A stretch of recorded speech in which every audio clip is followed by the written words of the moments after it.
নমস্কার, আমি ওটা সুদীপ হালদার। আমি ক্যান্সার সার্জন। আজকে যে বিষয় নিয়ে আমি আলোচনা করব সেটা খুব কমন একটা কোশ্চেন, যেটা আমরা সবসময় ওপিডিতে বা আইপিডি বা ইনডোর পেশেন্টে ফেস করি। যে কোনো একটা পেশেন্ট ক্যান্সার ডায়াগনোসিস হলো, তার বাড়ির লোক বা ইভেন পেশেন্টও অনেক সময় আমাদেরকে জিজ্ঞাসা করে যে ডাক্তারবাবু আমি কতদিন বাঁচব, বা উনি কতদিন বাঁচবেন, কতদিন উনি বেঁচে থাকবেন। তো সার্ভাইভাল, কতদিন পেশেন্ট কোনো একটা ক্যান্সারে আক্রান্ত হওয়ার পর বা ডায়াগনোসিস হওয়ার পর উনি বেঁচে থাকবেন। তো স্বাভাবিকভাবেই এটা একটা খুব কঠিন কোশ্চেন অ্যান্সার দেওয়ার জন্য, এবং এর কোনো নির্দিষ্ট কোনো একটা অ্যান্সার নেই যে 1 বছর, 5 বছর, 6 মাস, 4 মাস এরমভাবে আমরা বলতে পারি না। তো সেই বিষয়টাই আমরা আরও বোঝানোর জন্য আমি এই ভিডিওটা করা হচ্ছে, কারণ এই কোশ্চেনটা আমরা ডেইলি বেসিসে রুটিনলি ফেস করে থাকি। তো এইগুলো বোঝার জন্য প্রথমে আমাদের জানতে হবে যে সার্ভাইভাল বা বেঁচে থাকাটা শুধুমাত্র একটা ক্যান্সার ডায়াগনোসিসের উপর ডিপেন্ড করে না। তার আনুষঙ্গিক অনেক রকম পেশেন্টের পরিস্থিতি কীরকম, তার আরও অন্যরকম কোমরবিডিটি কিছু আছে কিনা, তার কার্ডিয়াক কন্ডিশন, আরও অন্যান্য এই কন্ডিশনগুলো সব কিছুর উপর, নিউট্রিশনাল ওনার যে ব্যাকগ্রাউন্ড বা ওনার একটা বাকি এই সমস্ত কিছুর উপর ডিপেন্ড করেই নির্ভর করে যে ওনার সার্ভাইভাল কতটা উনি বেঁচে থাকবেন। এবং একই সঙ্গে তার কি ট্রিটমেন্ট ফেসিলিটি আমাদের কাছে রয়েছে, ওই ট্রিটমেন্টটা উনি নেওয়ার মতো কন্ডিশনে আছেন কি না, তো তার রেসপন্স কীরকম হচ্ছে। অনেকগুলো ফ্যাক্টরস, অনেকগুলো প্যারামিটারের উপর দাঁড়িয়ে থাকে যে একটা পেশেন্ট ক্যান্সার ডায়াগনোসিস হওয়ার পরে কতদিন পেশেন্ট বেঁচে থাকবে। এখন এই কিছু পরিসংখ্যান বা স্ট্যাটিস্টিক্স আমাদের কিছু জানলে আমাদের কিছু ক্ষেত্রে সুবিধা হবে। যেমন ধরা যাক কোনো একটি পেশেন্ট, তার একটা ক্যান্সার ডায়াগনোসিস হলো, এবং আমি গুগলে সার্চ করলাম বা বইতে পড়লাম যে এই পেশেন্ট এই স্টেজে রয়েছে এবং তার সার্ভাইভাল, মিডিয়ান সার্ভাইভাল যেরকম লেখা থাকে 6 মাস বা 1 বছর বা 5 বছর। তো এইসব ক্ষেত্রে প্রথমে জানা দরকার যে স্টেজিং ব্যাপারটা, এবং এই নিয়ে অলরেডি আমি একটা ভিডিও করেছি, সেটা আপনারা আমার যে ভিডিও লিঙ্ক বা এখান থেকে আপনারা দেখে নিতে পারবেন স্টেজিং ব্যাপারটা কি, এবং তার উপর কীভাবে সার্ভাইভাল ডিপেন্ড করে। যত আর্লি স্টেজ থাকবে জেনারেলি স্বাভাবিকভাবে সেই পেশেন্ট ক্যান্সার সার্ভাইভাল, মানে ক্যান্সার স্পেসিফিক সার্ভাইভাল তার অনেক বেশি হওয়ার কথা। হতে পারে অন্য কোনো কারণে পেশেন্ট খারাপ হয়ে গেছেন বা তার সার্ভাইভাল কম হলো, কিন্তু অ্যাজ এ হোল ক্যান্সার যদি আর্লি স্টেজে ডায়াগনোসিস হয়, সেই ক্যান্সারগুলো, সেই ক্যান্সার পেশেন্ট তারা অনেক বেশি দিন সার্ভাইভ করে।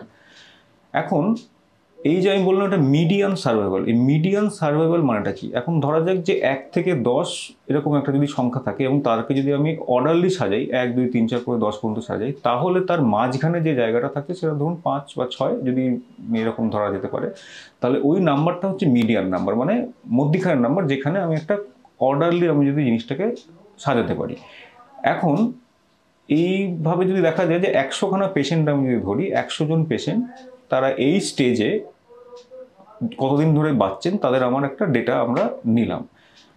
এরপরে আমরা সেই মিডিয়ান যে মানে ওই মাঝখানের একটা পোর্শন, সেই পোর্শনটা আমরা দেখতে পেলাম যে ধরা যাক 6 মাস। তাহলে কি আমরা বলতে পারি এই পেশেন্ট 6 মাস বাঁচবে? না, এই পেশেন্ট বাঁচবে, তার 50% পেশেন্ট 6 মাসের থেকে কম বাঁচবেন, আর 50% পেশেন্ট 6 মাসের থেকে বেশি বাঁচবে। এখন আমি যে পেশেন্ট দেখছি বা আপনার যে পেশেন্ট, সেই পেশেন্ট এই 50% পেশেন্ট যা 6 মাসের নিচে বাঁচছে তাদের মধ্যে পড়ছে, না 50% পেশেন্ট যা 6 মাসের থেকে বেশি বাঁচে তার মধ্যে পড়ছে, এইটা ডিটারমাইন করার কিন্তু আমাদের কাছে কোনো উপায় নেই। সুতরাং আমরা স্পেসিফিক্যালি বলে দিতে পারি না যে এই পেশেন্ট 6 মাস বাঁচবে, এই পেশেন্ট 1 বছর বাঁচবে। এটা আমাদের পরিসংখ্যানগত দিক থেকে আমরা জানতে পারি যে একটা 50% পেশেন্ট 6 মাসের থেকে বেশি বাঁচার কথা, বা 1 বছর 2 বছর হতে পারবে, মানে যে স্টেজ আসছে, যে যেরকম বললাম। তাহলে আমরা যেটা একটা ধারণা করতে পারি যে এই ক্যান্সার স্পেসিফিক, মানে ক্যান্সারের জন্য যে সার্ভাইভাল, সেই জিনিসটা এক একটা ক্যান্সারের জন্য, তার এক একটা স্টেজের জন্য কীরকম পরিমাণে আসছে, সেটার আমরা একটা পরিসংখ্যান, একটা রেঞ্জ একটা দিতে পারি। কিন্তু তাহলেও কোনো একটা পার্টিকুলার পেশেন্টের ক্ষেত্রে কিন্তু আমরা বলতে পারি না যে উনি 6 থেকে 1 বছর বাঁচবেন বা 2 বছর বাঁচবেন। এটা বলাটা খুব ডিফিকাল্ট। যেটা মেডিকেল সায়েন্স থেকে আমরা ডিটারমাইন করতে পারি সেক্ষেত্রে, যে আমরা কোনো একটা পেশেন্ট যদি খুব খারাপ কন্ডিশনে থাকেন, উনি ভর্তি হয়েছেন, এরকম অবস্থায় বিগত যা ওনার প্যারামিটার বা যা ওনাকে আমরা দেখতে পাচ্ছি, সেই হিসাবে আমরা আগামী 48-72 ঘন্টার মধ্যে সেই পেশেন্ট খারাপ হয়ে যাবে কিনা বা ওই পেশেন্ট মারা যেতে পারেন কিনা, সেই ধারণাটা আমরা অনেক সময় করতে পারি। কিন্তু একটি পেশেন্ট যে সুস্থ আছেন, যিনি ট্রিটমেন্ট নিচ্ছেন, তার হয়তো ক্যান্সার ডায়াগনোসিস হয়েছে, সেই পেশেন্ট কতদিন বেঁচে থাকবে সেটা কিন্তু মানে পরিষ্কার করে বলাটা সম্ভব না। সুতরাং এটা মানে খুব ভুল ধারণা হবে এবং ভুল ব্যাখ্যা হবে যদি আমি কোনো পেশেন্টকে একটা স্টেজ অনুযায়ী বলে দিলাম যে এই পেশেন্ট আপনার আর 6 মাস বেঁচে থাকবে। তো এই জায়গাটা কিন্তু আমাদের এখনো সেরকমভাবে আমরা বলতে পারি না এবং বলা উচিত নয়। নেক্সট যে বিষয়টা এর মধ্যে জড়িত সেটা হচ্ছে আমরা কোনো একটা পেশেন্ট কিভাবে কখন বলি যে পেশেন্ট কিওর হয়ে গেছে, বা কোনো পেশেন্টকে অনেকে জিজ্ঞেস করে ডাক্তারবাবু উনি কি ভালো হয়ে যাবেন, তো তার যে উত্তরটা সার্ভাইভাল দিয়ে যদি আমরা দেখতে চাই যে কতদিন বাঁচবেন, সেই জায়গা থেকে আমরা সেই অ্যান্সারটা দিতে পারি। এখন এই পেশেন্ট একটা আসলো আমার কাছে, যার ডায়াগনোসিস হলো, স্টেজিং হলো, হওয়ার পর আমরা দেখলাম যে স্টেজ 1 বা আর্লি স্টেজ বা অ্যাডভান্স স্টেজ হোয়াট এভার। তো এই স্টেজের উপর ভিত্তি করে আমরা একটা ঠিক করি যে ওনার ট্রিটমেন্ট কী হচ্ছে এবং সেই ট্রিটমেন্টটা উনি কীরকম রেসপন্স করছেন তার উপর ডিপেন্ড করছে ওনার একটা সার্ভাইভাল। এখন আমাদের ইন্টেনশনটা আমরা আগে থেকে ঠিক করতে পারি যে আমরা কি হিসাবে ট্রিটমেন্ট করছি। কিউরেটিভ ইন্টেন্ট মানে আমি ওটা সারিয়ে তোলার মতো ট্রিটমেন্ট করছি, আর একটা হচ্ছে প্যালিয়েটিভ ইন্টেন্ট যে আমরা জিনিসটা ওনার সিমটম, ওনার যে সমস্যা সেগুলোকে কমানোর জন্য সেই প্রচেষ্টায় আমরা ট্রিটমেন্ট করছি। তো সেই ইন্টেনশনটা আমরা ঠিক করে রাখতে পারি যে আমাদের ইন্টেনশনটা কিউরেটিভ মানে সারিয়ে তোলার, না আমাদের ইন্টেনশনটা প্যালিয়েটিভ মানে সিমটোম্যাটিক ট্রিটমেন্ট। তো সেই হিসেবে দেখতে পারি যখন আমরা একটা পেশেন্টের রোগ নির্ণয় হলো, তার স্টেজ নির্ণয় হলো এবং সেটা থেকে আমরা পেশেন্টের জেনারেল কন্ডিশন কীরকম তার উপর আমরা ভিত্তি করে দেখলাম। এখন আমরা একটা পেশেন্ট তার ডায়াগনোসিস হলো একটা ক্যান্সার, ধরা যাক ব্রেস্ট ক্যান্সার, তার ডায়াগনোসিস হলো, আর্লি স্টেজ থাকলো, আমাদের এক্সপেকটেশন কি যে না পেশেন্ট আমরা কিউরেটিভ ইন্টেনশন মানে আমরা সারিয়ে তোলার মতো জায়গায় পেশেন্টকে ট্রিটমেন্ট করব। সেই ট্রিটমেন্টটা অনেক কিছু পার্ট থাকলো, অপারেশন, কেমোথেরাপি, যেগুলো লাগলো সেগুলো আমরা করলাম। এখন এই পেশেন্টটা আগামী 5 বছরে কীরকম থাকছে তার উপর ভিত্তি করে আমরা যেটা দেখি 5 ইয়ার সার্ভাইভাল, যে এই পেশেন্ট 5 বছরের মধ্যে তার টিউমার ফিরে এসছে কিনা, 5 বছরের মধ্যে যদি টিউমার ফিরে আসে তাহলে তার আমরা কি ট্রিটমেন্ট করেছি এবং তারপরে পেশেন্ট বেঁচে আছেন কিনা। তো সেটা হলো 5 ইয়ার্স সার্ভাইভাল। একই রকমভাবে 10 ইয়ার্স সার্ভাইভাল মানে 10 বছর পেশেন্ট কীরকম পারফরমেন্স করছেন, পেশেন্ট কীরকম থাকছেন, তার ক্যান্সারের কী পরিস্থিতি, এই পুরো ব্যাপারটা আমরা কিন্তু আগে থেকে 5 বছর পরে কি হবে, কোনো পেশেন্টের 5 বছর উনি বেঁচে থাকবেন কিনা এটা কিন্তু মানে খুব স্বাভাবিকভাবে আমরা বলতে পারি না, কারণ শুধু তো ক্যান্সার না, অন্য অনেক কারণে পেশেন্ট কিন্তু খারাপ হয়ে যাবে বা মারা যাবে, এগুলো হতে পারে। এখন একটা পেশেন্ট আমরা ট্রিটমেন্ট করলাম, আগামী 5 বছর পরেও পেশেন্টের মধ্যে কোনো রকম তার টিউমারের কোনো সমস্যা বা কিছু আমরা ইনভেস্টিগেশন করে বা ক্লিনিক্যালি দেখতে পাচ্ছি না, তখন আমরা বললাম যে পেশেন্ট 5 ইয়ার সার্ভাইভড। সেই জায়গা থেকে আবার দাঁড়িয়ে বলতে পারি 10 বছর পর পেশেন্ট 10 বছর ধরে তার পেশেন্টের ক্যান্সার ফেরত আসেনি। এই জায়গায় যখন আমরা যাচ্ছি তখন আমরা একটা বলতে পারি যে পেশেন্টকে আমরা কিওর করেছি। কিন্তু এটা কখনোই আপফ্রন্ট মানে প্রথমেই আমরা বলে দিতে পারি না যে হ্যাঁ পেশেন্ট কিওর হয়ে গেছে বা হয়ে যাবেই।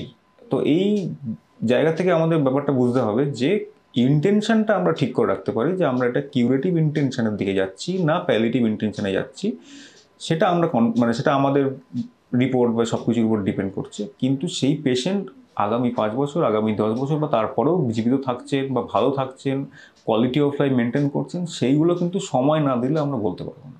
তো সেই সময় যতক্ষণ অতিবাহিত হবে তারপরেই আমরা বলতে পারবো যে হ্যাঁ আমাদের যে ট্রিটমেন্ট হয়েছিল পেশেন্ট সেই ট্রিটমেন্টটা ভালোভাবে নিয়েছে এবং সেই ক্যান্সার থেকে উনি মুক্ত হয়েছেন। তো এই টাইম ডিউরেশন যে 5 বছর 10 বছর এই টাইম ডিউরেশনটা আমাদের দিতে হবে। যেমন ধরা যাক যদি আমি আর্লি স্টেজ ব্রেস্ট ক্যান্সারের কথা বলি, যদি স্টেজ 1 এই গ্রুপ অফ পেশেন্ট আসে তাদের যদি আমরা ঠিক ট্রিটমেন্ট করতে পারি, মোটামুটিভাবে 100 জনের মধ্যে 95 জন বা তার বেশি পেশেন্ট কিন্তু 5 বছর ভালো থাকার কথা। 10 ইয়ার্স সার্ভাইভাল হয়তো সেক্ষেত্রে 85 বা তার বেশি, এটা আমি অ্যাভারেজ বলছি। তো এইরকম যত আমরা যে ডেটা পাই সেই ডেটাটা কিন্তু আমরা একটা এস্টিমেট দেওয়া হচ্ছে। এই এস্টিমেটটা কিন্তু যতক্ষণ না পেশেন্ট 5 বছর যাচ্ছে বা 10 বছর যাচ্ছে ততক্ষণ ওই পার্টিকুলার ইন্ডিভিজুয়াল পেশেন্টটা কিওর হয়ে গেছে কিনা সেটা কিন্তু আমরা সঠিকভাবে বলে উঠতে পারি না। আমাদের ইন্টেনশন কিউরিটি হতে পারে যে ট্রিটমেন্টটা আমরা কি মোড অফ ট্রিটমেন্ট করব, কতটা কিভাবে আমরা এগোচ্ছি, কিভাবে আমরা দেখছি, সেই সামগ্রিকতাটা নিয়ে আমরা ট্রিটমেন্টটা চালু করি। কিন্তু ওভারঅল 5 বছর 10 বছর পরে পেশেন্ট কীরকম থাকছে তার উপর ডিপেন্ড করছে যে পেশেন্ট কিওর হয়েছে কিনা আর তার সার্ভাইভাল কীরকম থাকছে। তো এটাই আজকের ভিডিওর মূল বিষয় যে সার্ভাইভাল আমরা আগে থেকে ঠিক করে দিতে পারি না যে কোনো স্টেজের জন্য এই পেশেন্ট কতদিন বাঁচবে। যেটা আমরা স্ট্যাটিস্টিক্যালি বলে থাকি সেটা পরিসংখ্যানগত দিক থেকে যেটা আমরা বলি যে 50% মানে 100 জনের মধ্যে 50 জন পেশেন্ট এই টাইম ডিউরেশন থেকে আইদার কম বা এই টাইম ডিউরেশনের থেকে বেশি বাঁচবেন। কিন্তু আমরা স্পেসিফিক্যালি একটা নির্দিষ্ট করে কোনো একটি পেশেন্টকে আলাদা করে এই গ্রুপ না ওই গ্রুপ এটার মধ্যে কিন্তু আমরা ফেলতে পারি না। আর একটা ট্রিটমেন্ট করার যদি আমি দেখি সার্ভাইভাল মানে 5 বছর বা 10 বছর সেই পেশেন্ট কীরকম থাকছেন তার উপর নির্ভর করেই কিন্তু আমরা ডিসাইড করি যে পেশেন্ট কিওর হয়েছে না কিওর হননি। তো এই জিনিসটা আশা করি আপনাদের এবার বোঝাতে পারলাম। এই সম্বন্ধে যদি আপনাদের অন্য কোনো কোশ্চেন থাকে তাহলে আমাদের লিখে জানান, আমরা যথার্থ সেই বিষয়ে আইদার উত্তর দেওয়া বা পরবর্তী সেই বিষয়ে কোনো আরও কোনো ভিডিও আপনাদের সামনে আমরা নিয়ে আসার চেষ্টা করব। নমস্কার।